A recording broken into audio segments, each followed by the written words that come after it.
Hello and greetings everyone, welcome to Dead by Daylight guide by me, Ember. This will quickly cover the killer trapper, what you should be looking for, we'll first cover add-ons and then we'll cover the playstyle.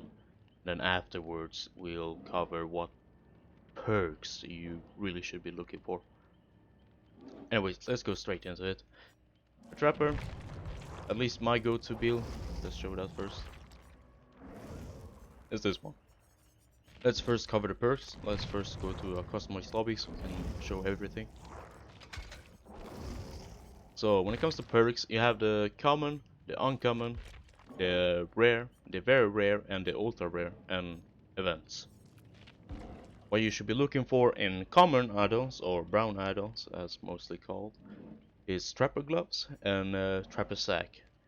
Having multiple traps by your hand is your best add-on, so to speak. Uh, but I would argue there's one better add-on that tops them all. Anyways, trapper gloves and trapper sack is a real important deal. The other one doesn't matter. When it comes to the yellow add-ons, nothing still stands out. I will probably say trapper bag, trapper setters, and log would die. What I would go for is trapper bag and trapper setters if you only have the uncommon one. Now when it comes to rare one, we actually get one of the strongest add-ons for trapper, which is the tar bottle. What tar bottle does is camouflage your trap so it's more darker, it's almost blending in with the environment, which we'll come to soon, like why that's a very important bit. Uh, except tar bottle in the green category, maybe setting tools, but I wouldn't bother with the other add-ons if add-ons, to be honest. When it comes to very rare add-ons, Stitch Bag and Hunting Stone are the ones you want to be looking for. Because Stitch Bag gives you the max amount of traps to start with and to carry. Hunting Stone, whenever a survivor steps into your trap, when they try to get out, well, escape out of your trap, no matter if they were injured or healthy, they will go into the dying state after they try to escape by themselves. This effect is nullified if someone else comes and save them. But yeah. Anyways, when it comes to ultra rare add-ons, I would say they are more gimmick than anything.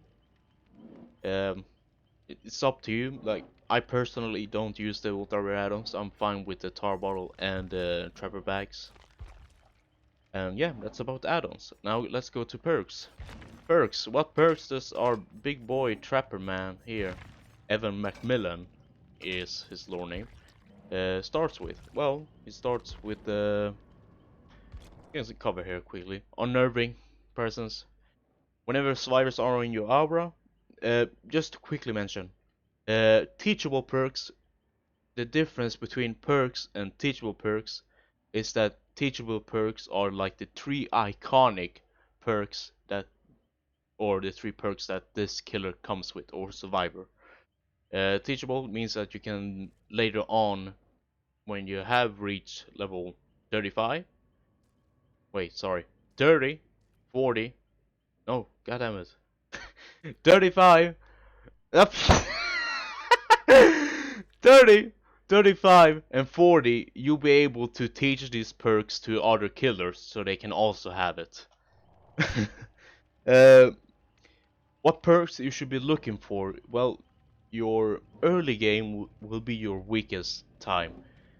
The reason is because you're most likely just trying to set up traps and try to get your traps to begin with. And so when it comes to, we'll first cover the free to play and then we'll cover DLC build.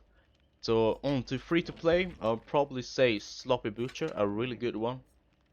Spies from the Shadow if you are a starter, which I isn't too bad anymore. Thanatophobia if you want to have like an anti-healing thanatophobia, you gain from the nurse teachable perks. What these two perks does, it makes the healing process a lot slower. Um, Other perks that are good that are free to play, maybe whispers. That could be good because you will know if the survivor is nearby and they might see you setting a trap. Although I will say this, the trapper really can't utilize that information that well. Like it's good that he knows that someone is nearby, but he really doesn't care at all. Another good perk that is free for trapper. Oof. Uh, could cover. Yeah, I will actually cover that. Iron Grasp is a normal perk, which means you will gain it no matter which killer. I will take that with his iconic perk, Agitation. What you could do is go with these four perks for the free-to-play. Nurse's Calling is another perk that comes from the nurse as a teachable perk. Then, yeah. These are perks I would recommend if you have the free-to-play only. What you could do otherwise is go a different route, which is taking Sloppy. And, wait, where is Enduring? Enduring, Airstalker. And, maybe Brutal Strength? Nah. I'll probably say Tanata, or Know It. Maybe Know It. Yeah, let's go Know It. Or this build. Basically, what Enduring and Darestalker and Know It does. Enduring, basically when you get stunned by pallets, it's reduced by 50%, which means you recover a lot faster from the stun and you can do more things, like breaking the pallet a lot quicker, because it allows more options. Darestalker, it's a really good starting perk, so to speak.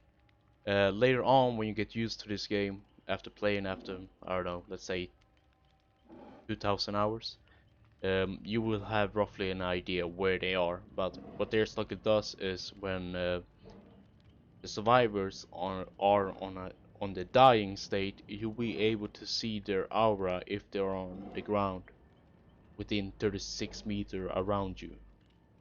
Hex Noed. No one escapes death. Basically, when the all generators are powered up, there will be a totem, a hex totem that is, it's like a normal dull totem but lit. And what this perk does, it gives you a bit of movement speed, but the important part, or the real deal breaker for this one, is the exposed status effect. Basically, what does exposed status effect mean? Exposed means you, when they hit you, you will go to the dying state.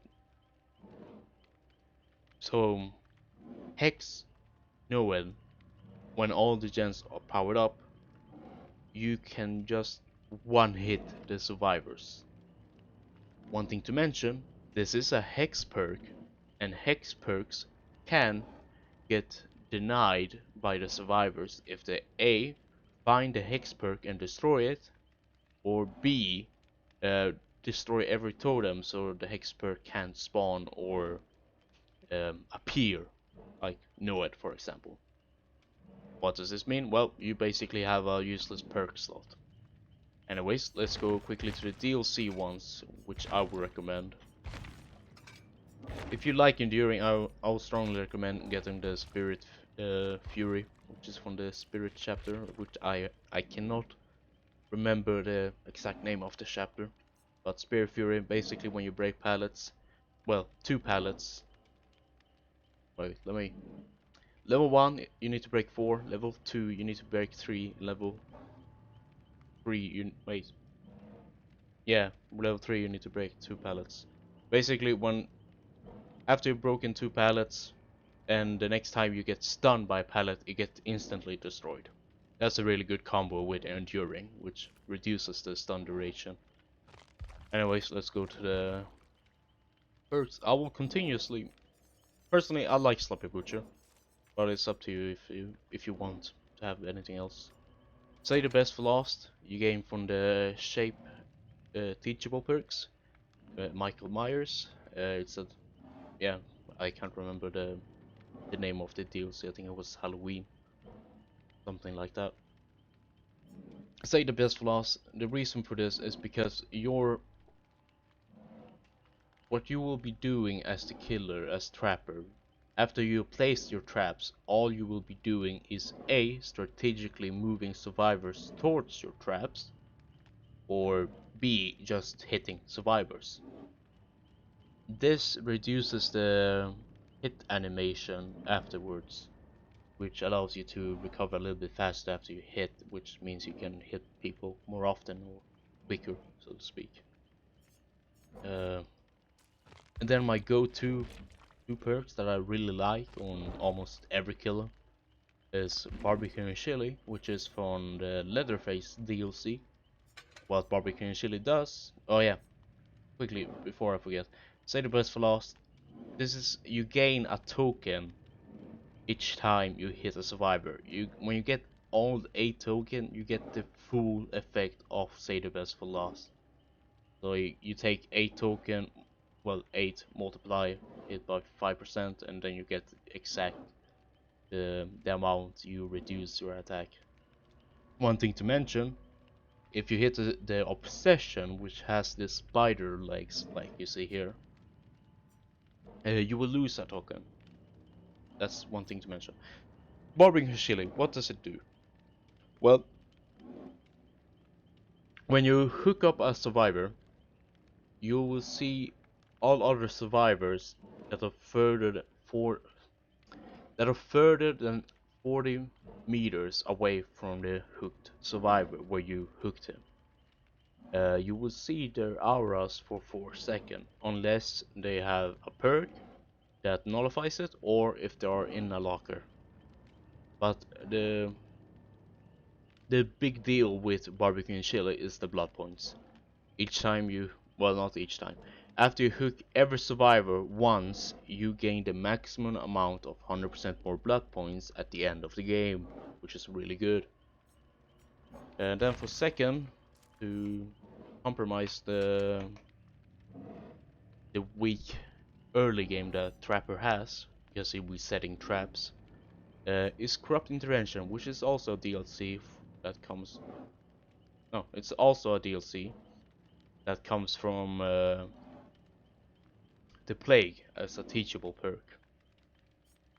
What the Corrupt Intervention does, basically, the 3 furthest gen will be locked, which means that a survivor cannot work on those 3 gens, and this will in some way help you find survivors quicker and help you early game. Because that means the 3 gens you can't reach that are so far away, you don't need to worry about them for the next 120 seconds. After that, this perk will be obsolete. It will be completely useless, as it doesn't have any other effect except that. But that's a good effect. Really, really recommend it if you have a if you have killers that have rough starts at the early game. Yeah, that's about it. That's Trapper for you. Oh yeah, playstyle. As Trapper, you are like this strategic mastermind, or this guy that depend on luck. Um, the latter is yours. You can choose whichever you want to be. Basically, how is Trapper strategically? Well, you need to strategically place your traps on places where you think the survivors will pass.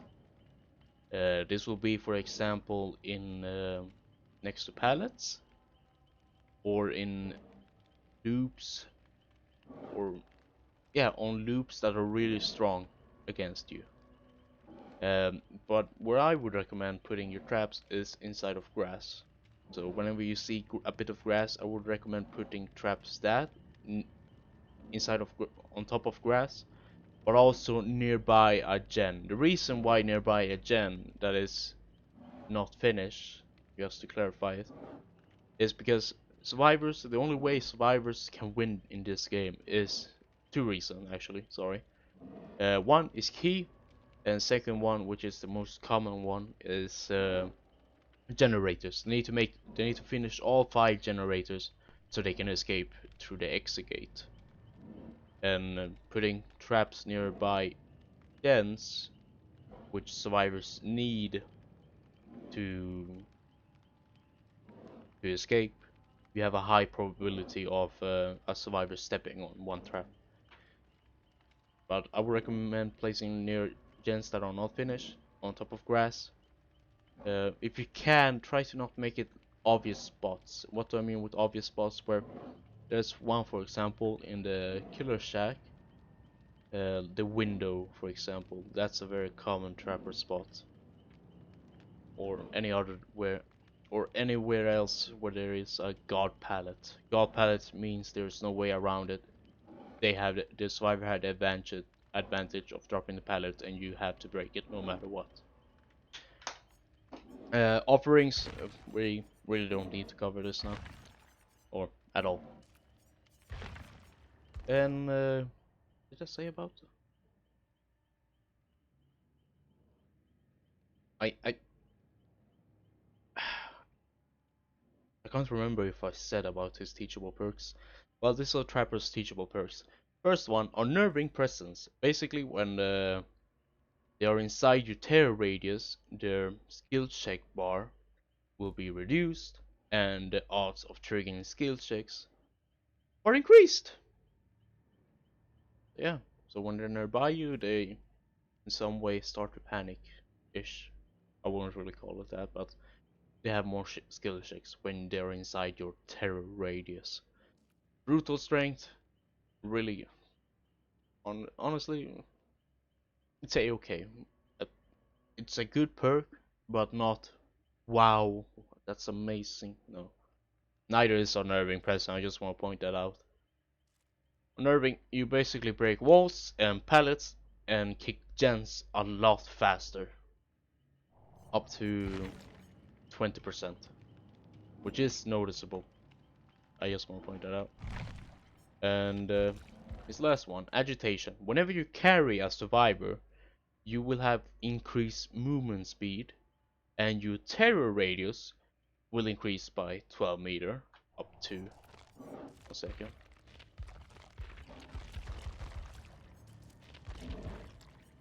Up to still 12 meter. Mind.